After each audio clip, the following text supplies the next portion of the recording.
It's very early on a Monday morning here, and this week we're going to start the process of trying to make some perfume, some aftershave. I'm planning on doing slightly ambitious for somebody who's never done this, but I'm planning on doing 2 different fragrances, or trying at least to make 2 different fragrances. I've done a wee bit of research, and I'll just run through some of the things you might need if you wanted to try this yourself. So first up is, what are you going to put into it? And there's 2 things you can use that are readily available, and that's some kind of carrier oil, which extracts the scent from flowers, from herbs, from leaves, and holds it in the oil. And then you can use perfumer's alcohol as well. So I'm going to try one of each, one of each, and maybe a bit more alcohol then into the oil when it's completed for projection. So I'm trying this with mostly natural ingredients out of the garden, just as a way of using up things before they go to seed. And what I have here are some leaves, some herbs, and some different flowers as well.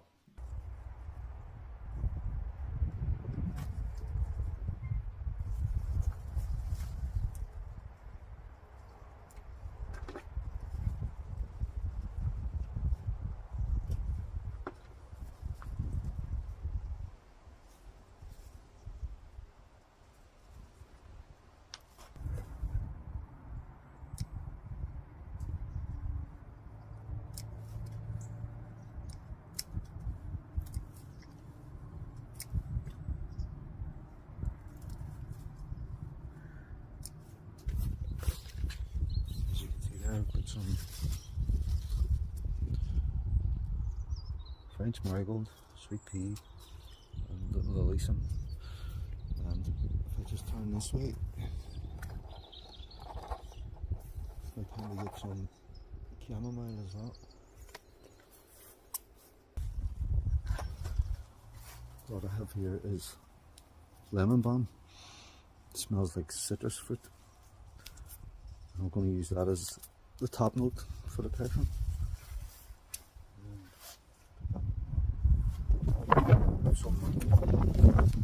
They're both in the same family, but they smell very different.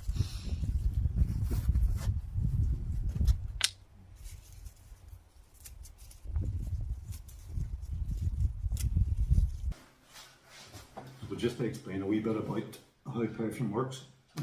So what you can do is, so in real perfumery, they use one of 2 things, which is either synthetics or naturals, to get the fragrance. So naturals are usually done through essential oils, which are often used for, I have one here, it's lavender, but essential oils are often used for perfume or for candle scents or bath melts, things like that.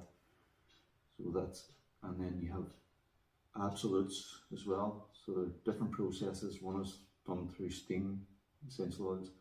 This is a much more labour intensive process, and its absolutes are much more expensive. This one I have here is a little vial of myrrh absolute. Very expensive these days, but I've had that for a very long time and got it quite cheap in Spain at one stage. So you can do either, and they will take the plants or the leaves or whatever you're using and distill it down to capture that, the essence of the plant, the fragrance of the plant, and then create these oils from them. So they're the naturals, but most perfumery now is made with synthetics, which are created in a lab to mimic the smells of these things. So you'll find like all these kind of sequences of numbers and stuff in perfumery, but they are synthetics. And then what I'm going to try and do is make a perfume from scratch with a lot of flowers that have been grown from seed, and different herbs and leaves as well that have been grown from seed. So what we have here is 4 different types of flowers that I'm going to be using today. This is sweet pea, which is a fragrance variety. Very, very sweet, very fragrant. And another very sweet flower is alyssum. It smells a bit like honey. Then I've got French marigold, from which you get Tagetes oil, and that's often used in perfume as well. It's a much more earthy, grounding scent, and a bit greener. And then the last flower I'm going to be using is chamomile. This is German chamomile, and I've been out picking these early in the morning because that's when they're most fragrant. And then to add to that, I'm going to be using tomato leaf, a very, very fragrant plant, tomato, blackcurrant leaf. And for top notes, and I'll explain that in a moment, I'm going to be using mint and lemon balm. And lemon balm is like, it smells like lemon basically, but it's quite an astringent lemon. And so all perfumery has 3 notes. You have a top note, the middle note, and the base note. The top note's what you smell straight away when you spray it or you roll it on, and that is usually citrus because it doesn't last very long, but you get this blast, this initial blast, and that's why I'm using the lemon balm to try to mimic that, because we can't grow citrus here in Ireland, just don't have the climate for it. So you'll get, if you put on perfume, you'll usually get a blast of something like grapefruit, lemon, orange, or orange flower, and that's where the top note comes in. That's followed then by the middle notes, which are slightly stronger, slightly more longer lasting, and it can be a whole wide variety of things. And then you have the base notes, which are the ones that last on your skin, or even in, if you're burning candles at home or whatever. So the base notes are the ones that you'll smell most of the time while you're wearing a fragrance, and those are deeper notes like vetiver and patchouli, things like that, that they're really strong. Oak moss is another one. The middle notes could be like lavender, rosemary, different herbs, things like that. But also there's a lot of flowers too that are much more lily, things like that, they're a little longer lasting.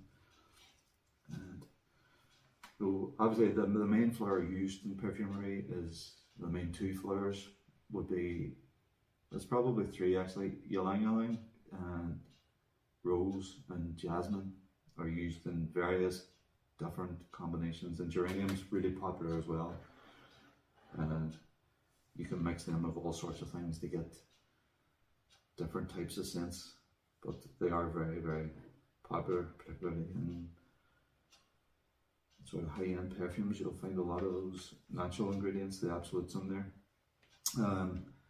What I plan to do today is just get all these into jars, and this is the other things you're going to need, is a little vial for putting your finished product in. It's best if you're using a carrier oil, like I'll be doing. I'll explain that in a moment. They use glass vials, and you can pick these up pretty cheaply. You can buy them in bulk online, because carrier oil can break down the plastic, and if you're using a plastic spray bottle or anything like this, this is just roll-ons, so because it's oil, it won't clog the sprayer. But, so I'm using 2 different types of carriers, and this one is perfumer's alcohol, which is a high concentration of alcohol that you can pick up online. It's safe to use on the skin. It's vegan, it's not tested in animals. Same with this. This is jojoba oil, or jojoba oil, I'm not sure how to pronounce it, but there's different ones you can get. There's peach kernel oil, there's all different ones, but it means that they will extract the scent of the plants you're putting in, but they won't cover the scent or corrupt it with their own scent. So that's what I'll be using, and I've got these airtight glass jars.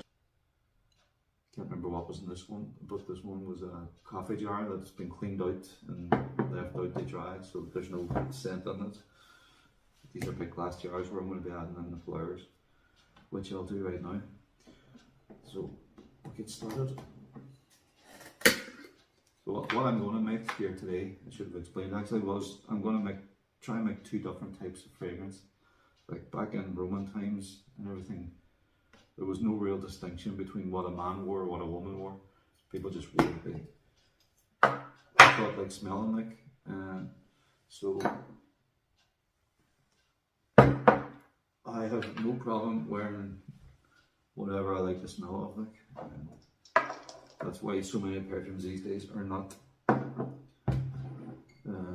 gendered when you buy them, like. So although there's the mainstream market will market perfume that either men or women in a certain sense, like sandalwood and tobacco and leather have all come to be marketed as male scents, and then things like flowers and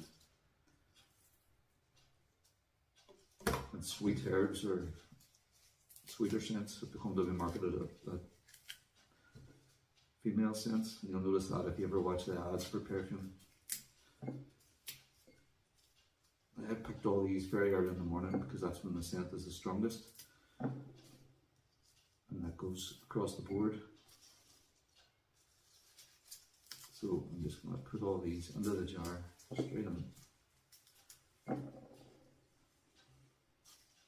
And it doesn't matter if there's a wee bit of stem on them. A lot of perfumes will just use the leaves of different plants.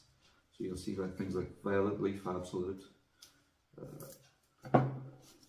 tobacco leaf, and other things. And you don't have to use real flowers. Like you could use essential oils, you could use the absolutes, which you can find online, but make sure they're for perfume to wear on your skin. So instead of saying I want to make a male or female perfume, I'm going to try and make a lighter perfume in one and a deeper perfume in the other. If you want to smell like a rose, go for it. If you want to smell like tobacco, go for it. There's nothing stopping anyone from wearing what they want.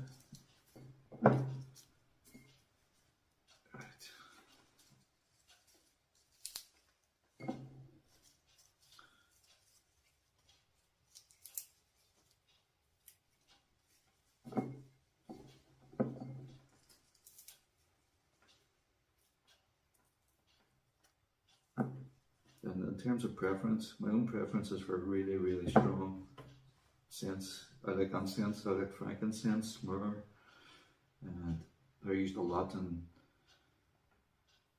perfume made in the Middle East. The attars and stuff like that, and you can get those pretty readily now with the internet. But I also like some sweeter stuff too, and then some really, really deep stuff.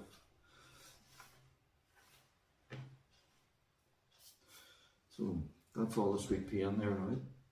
You can see that when you press them down, you leave more room. So into that, I'm going to use the Tajitas, French marigold leaves. Add them in.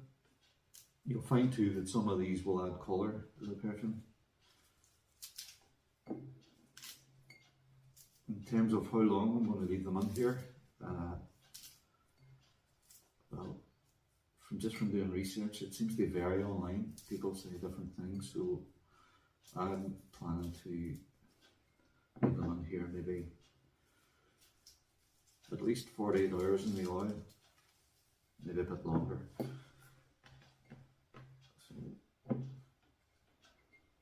And then I'm just going to add in most of the sweet leaves. I'm going to keep some back for the other one.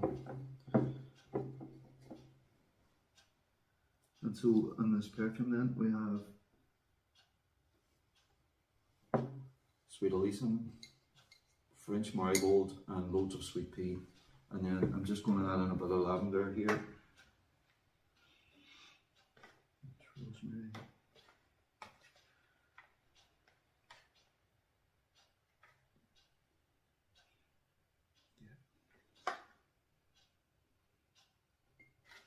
Not putting too much in, maybe a bit of rosemary oil in there too.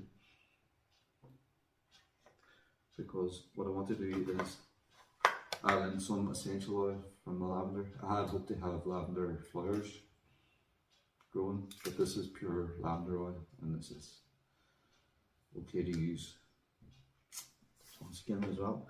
So now that I have those on, I'm just going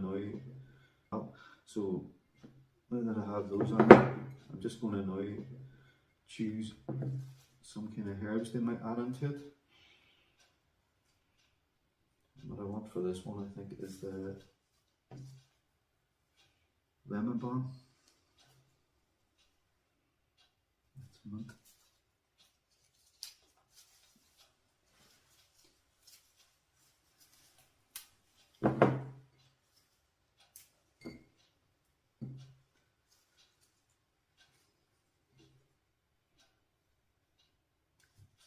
Too.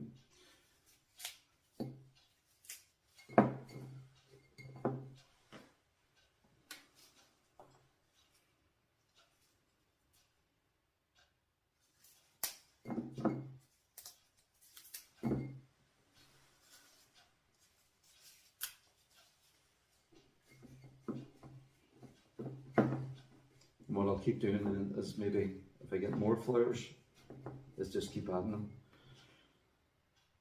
So after a few days, I'm going to take this oil out, strain it, and then maybe add more flowers in it to sort of keep it concentrating. Now what I'm just going to do is pour the curry oil into this and make sure it covers everything. There's some more.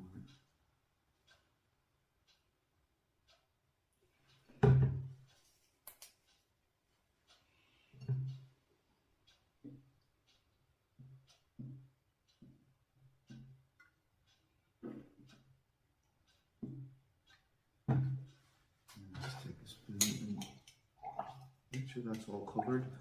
Press down.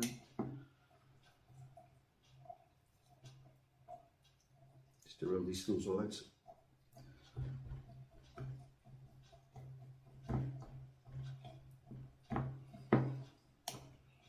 Break it down a wee bit.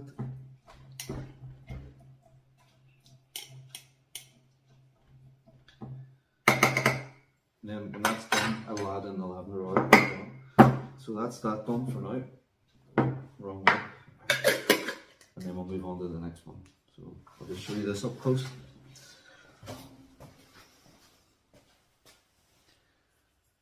See there. Might need a bit more oil over it, but that's basically it.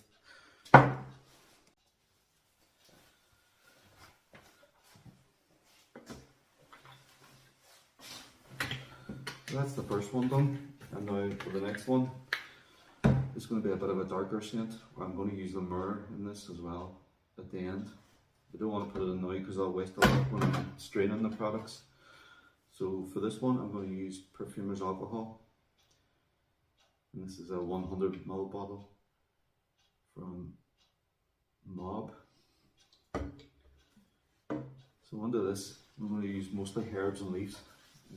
This will be a much more earthy, grassy scent. First I'm putting the tomato leaf and I'm just breaking it up here to release the oils.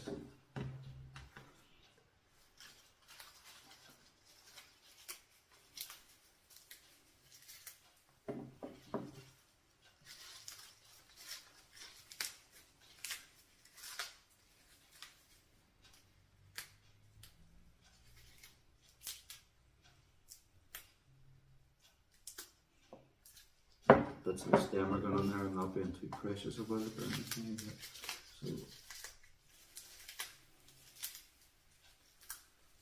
So you could use a pestle and mortar if you had one, but I don't, to crush these down a bit.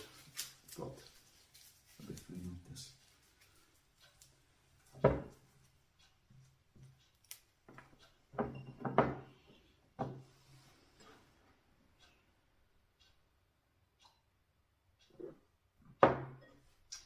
Right, into that as well, I'm just going to put the rest of the Elysium, just for a tiny note of sweetness. And then this is not going to be a sweet perfume at all. This is going to be much more herby. And then this smells very strong. This is chamomile. It's German chamomile. I have loads of this that I've grown from seed. And I will make chamomile tea soon from it before it goes to seed. Maybe I should do a wee video on that.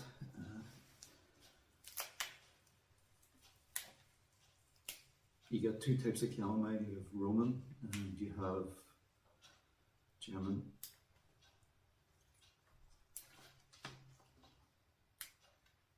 The German one grows particularly well in our climate, and it smells incredible.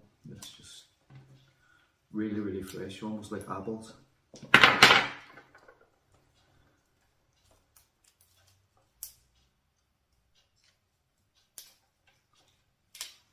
So many things here, but I maybe make a cup of tea out of the rest of these.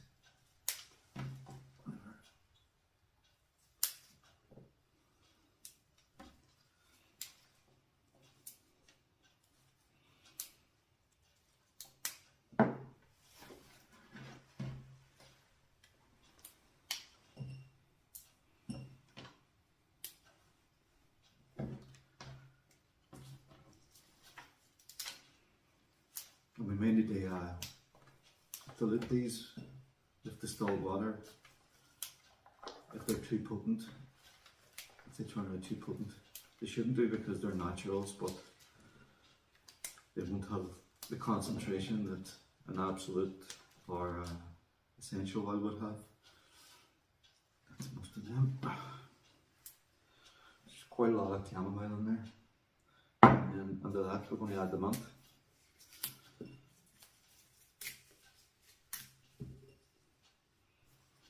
Another very fragrant one.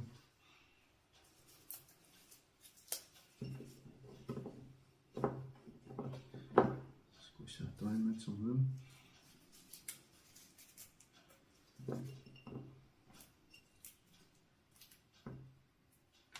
And the blackcurrant leaf.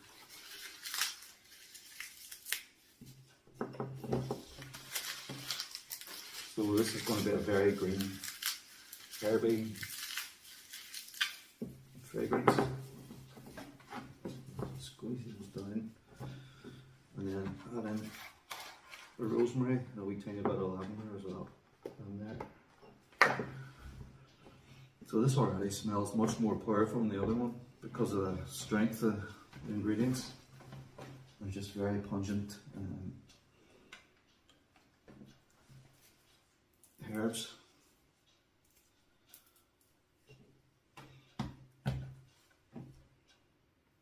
That's really nice actually. Still have the final few bits here. Press them down.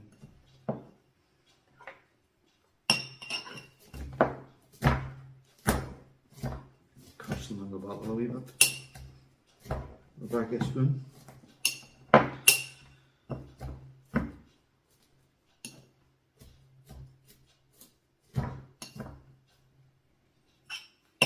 As good as anything.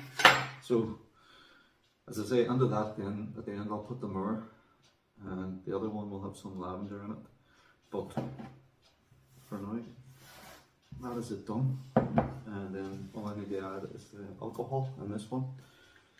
And I will just leave this for a few days to see how it pans out. I hope these work actually. I do know a wee bit about perfumery, but I've never actually tried to make it. So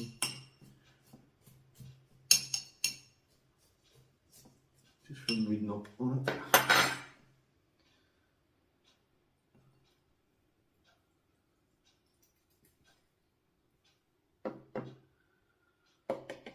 That should break down over time, so I'll just maybe pummel it after 24 hours or so. And then that is a 100ml bottle away in there, so that will need diluted, I would say, the alcohol one afterwards, but we'll just leave it in there for now. And then strain these, squeeze out as much of the liquids as we can once they're infused.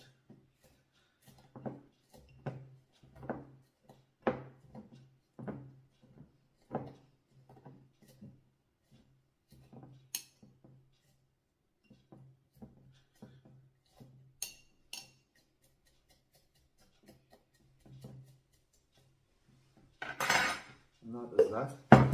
That's the two of them done.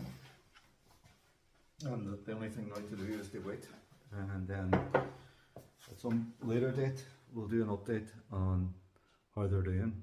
So this one is in carrier oil, this one is in perfumer's alcohol.